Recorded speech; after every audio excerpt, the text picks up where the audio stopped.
What we got here is a Baofeng, one of the new water resistant models. This particular one's a GT3 WP. Now, if you've had older Baofengs, you know the accessory port is on the side. It's usually a simple rubber cover. You pull it up and there's the two pins.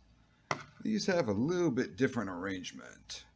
You want to look for your on-off volume knob. On this side, turn it up. This particular thing here is the screw-on port cover for your accessories. Now we need a slotted screwdriver.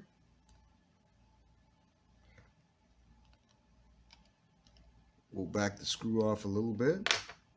Once it's loose, comes off pretty easy. Unscrews.